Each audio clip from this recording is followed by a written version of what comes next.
Hola a todas y todos, bienvenidos a la preclase 11, segunda de relatividad especial.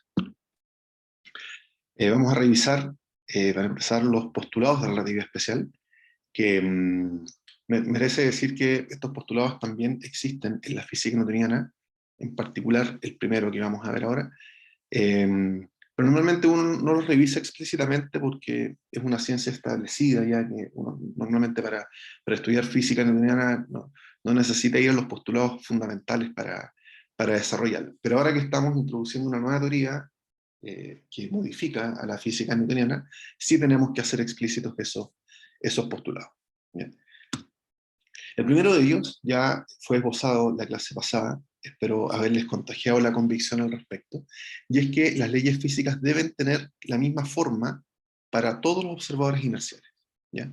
Inerciales en el sentido que difieren entre sí por una velocidad relativa constante. Un observador se aleja del otro con una velocidad constante de 1, 2, 15 o 200 metros por segundo, da lo mismo, en cualquier dirección. ¿Ya?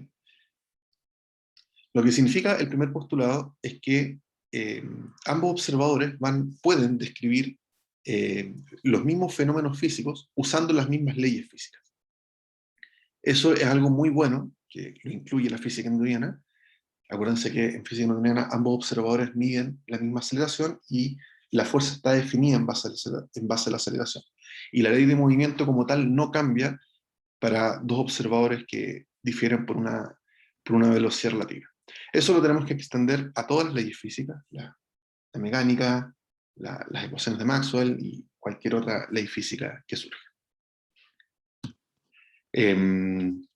Otra manera de decir lo anterior, ese primer postulado, es que usando leyes físicas, un observador no puede distinguir su propio estado de movimiento por el sencillo motivo que va a usar la misma ley física para describir ese fenómeno que otro observador que se está moviendo.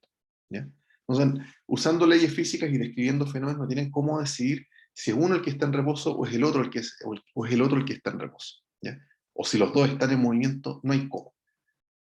Eso, en nuestras clases, en parte de nuestra misión, justificar por qué esa es una característica deseable de una ley física. Y lo otro, el segundo postulado de la relatividad especial, es que cuando los dos observadores que describen un fenómeno dado comparen sus mediciones de coordenadas de este objeto que se está moviendo o de cuánto intervalo de tiempo le tomó al objeto para ir de un punto a otro, ¿ya?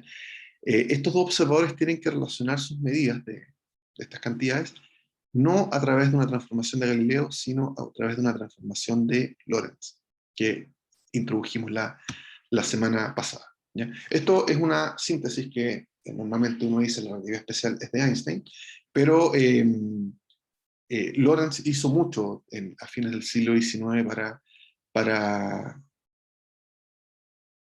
contribuir a esta formulación. Particularmente, su trabajo está en el segundo postulado.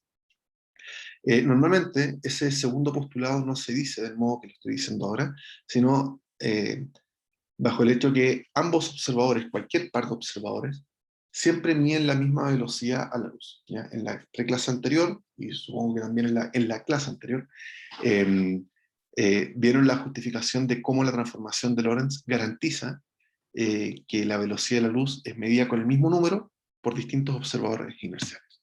¿Ya? Esto que acabo de decir acá, esos dos postulados son realmente el cuesco, la pulpa, la fibra, la esencia de la relatividad especial. ¿Ya? Y cada uno por sí solo o ambos juntos van a implicar que tenemos que hacer algunos cambios en las leyes físicas que vamos a usar para describir, ojalá, todos los fenómenos que se nos crucen en el camino. Lo primero que tenemos que hacer, en efecto, es modificar la mecánica newtoniana. La mecánica newtoniana tiene la virtud de ser invariante de forma bajo transformaciones de Galileo, no transformaciones de Lorentz. El segundo postulado decía que la transformación correcta es la transformación de Lorentz, de manera que vamos a tener que elaborar una mecánica de partículas, que sea invariante bajo transformaciones de Lorentz. Los detalles de eso, de por qué las definiciones van a ser una cosa y no otra, los vamos a omitir en este curso. Simplemente les voy a contar cuál es la consecuencia en la definición de ciertas cantidades físicas. Primero, recuerdan que cuando detectamos que hay una partícula de masa m que se mueve con cierta velocidad p, una velocidad que puede variar en el tiempo, en mecánica newtoniana definimos el momentum de esa partícula como el producto de masa por velocidad, ¿ya? Obviamente esa velocidad y por tanto ese momentum está referido desde cierto sistema de referencia. Bueno, en física relativista vamos a definir, o en mecánica relativista, vamos a definir o redefinir el momentum de esa partícula como el producto de masa por velocidad, pero además por el factor gamma. ¿Ya? Ese es un factor gamma que depende estrictamente de la velocidad de la partícula. ¿Ya? Cualquier observador que ve, por ejemplo, que se está moviendo una mosca, esa mosca tiene cierta velocidad e intrínsecamente tiene un factor gamma que es función de su velocidad. ¿Ya? No como el factor gamma que vimos en la clase pasada que eh, refería a dos sistemas de referencia, era función de la velocidad entre dos sistemas de referencia. Esto basta, lo que está en rojo, se puede definir con un solo sistema de referencia y con una partícula que se esté moviendo. En ese sentido, decimos que el factor gamma que aparece en la definición roja es una función estricta de la partícula. ¿Ya? Y a la cantidad que está en roja le vamos a llamar momentum lineal o a veces también le vamos a llamar momentum relativista. En realidad es la generalización del momentum newtoniano. Ustedes pueden ver que en esa ecuación roja, si la velocidad de la mosca o la velocidad de cualquier partícula que se esté moviendo es muy chica comparada con la velocidad de la luz, entonces ese momentum se reduce al momentum newtoniano, que es masa por velocidad. ¿Ya? Ahora vamos a definir fuerza. Acuérdense que en física newtoniana uno define fuerza a partir de la variación de momentum de una partícula. Si el momentum de la partícula varía, entonces uno dice que sobre esa partícula alguien aplicó una fuerza. Digamos que la partícula que ahora vamos a describir relativísticamente varía su momentum desde masa gamma 1 V1, es el momentum inicial, a masa gamma 2 V2, que cambió su velocidad, por tanto cambia su factor gamma también. ¿Ya? Entonces la variación en el momentum de esa partícula es delta P. ¿Ya? Delta P, tal cual aparece en esa ecuación, es una cantidad relativista, porque corresponde a la diferencia de dos cantidades que son relativistas. Si es el caso, y la variación de momentum ocurre entre dos intervalos, entre dos instantes, separados por un tiempo delta t, vamos a definir la fuerza que actuó sobre esa partícula como el cociente entre la variación de momentum y el intervalo de tiempo, en el límite en que ese intervalo de tiempo tiende a cero. ¿Ya?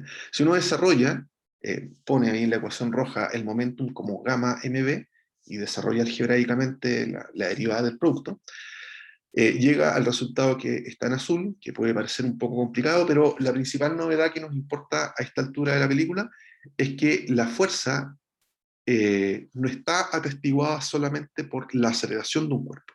¿Ya? Antes la fuerza era masa por aceleración.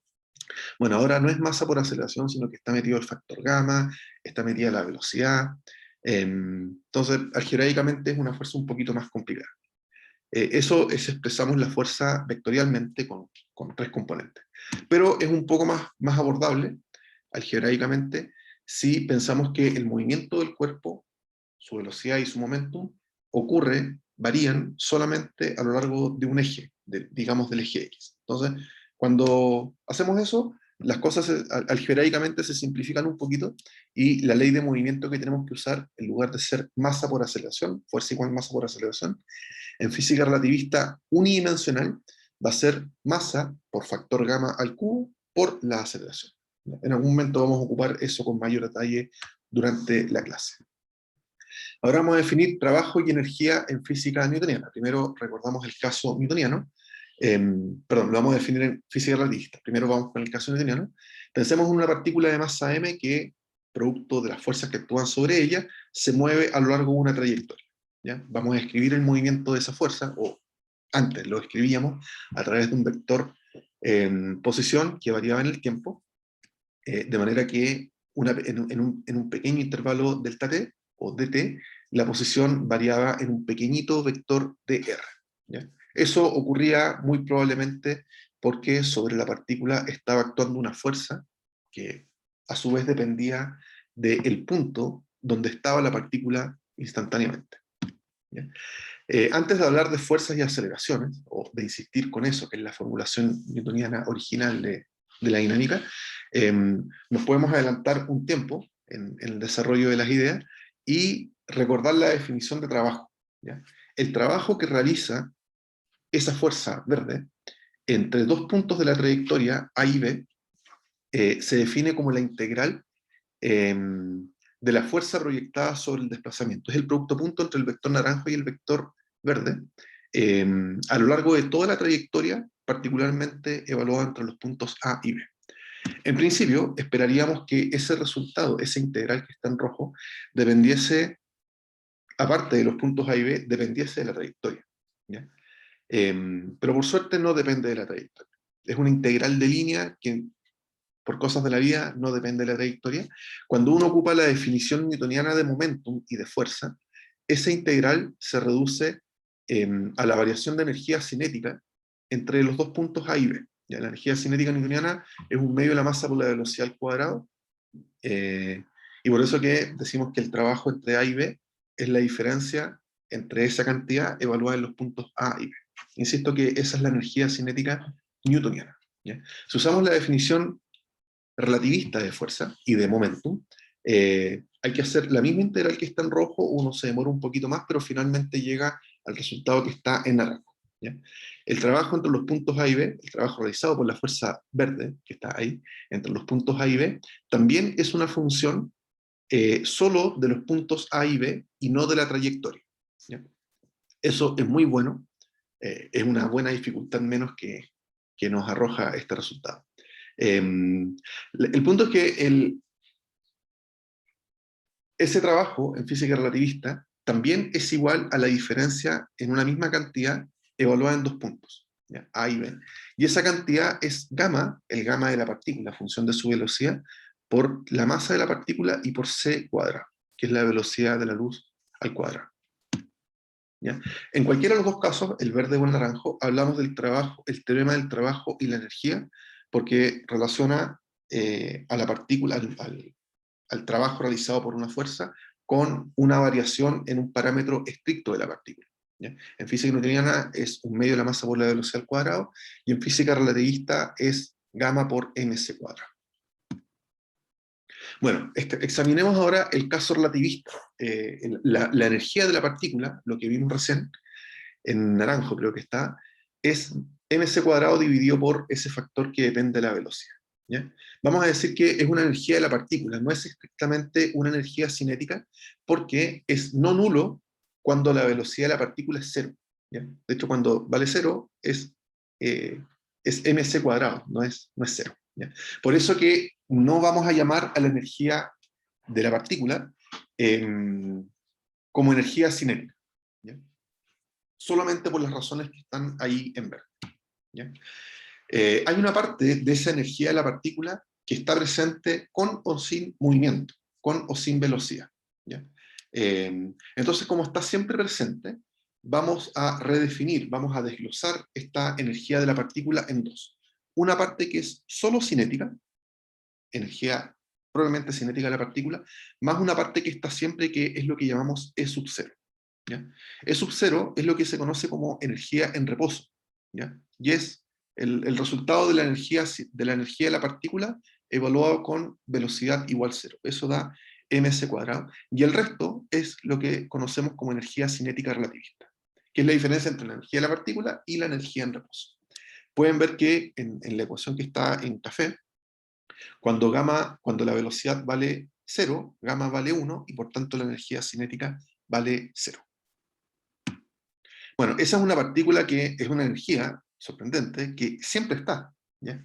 Cualquier cosa, esta calculadora que tengo acá, este lápiz que tengo acá, o esta regla que tengo acá, por el solo hecho de tener masa, uno le puede asociar una energía en reposo, ¿ya? Antes las cosas tenían masa, ¿no? Ahora tienen masa y tienen una energía asociada a esa masa. Asista a sus clases para que vean más detalles sobre estos contenidos. Que estén bien. Chau.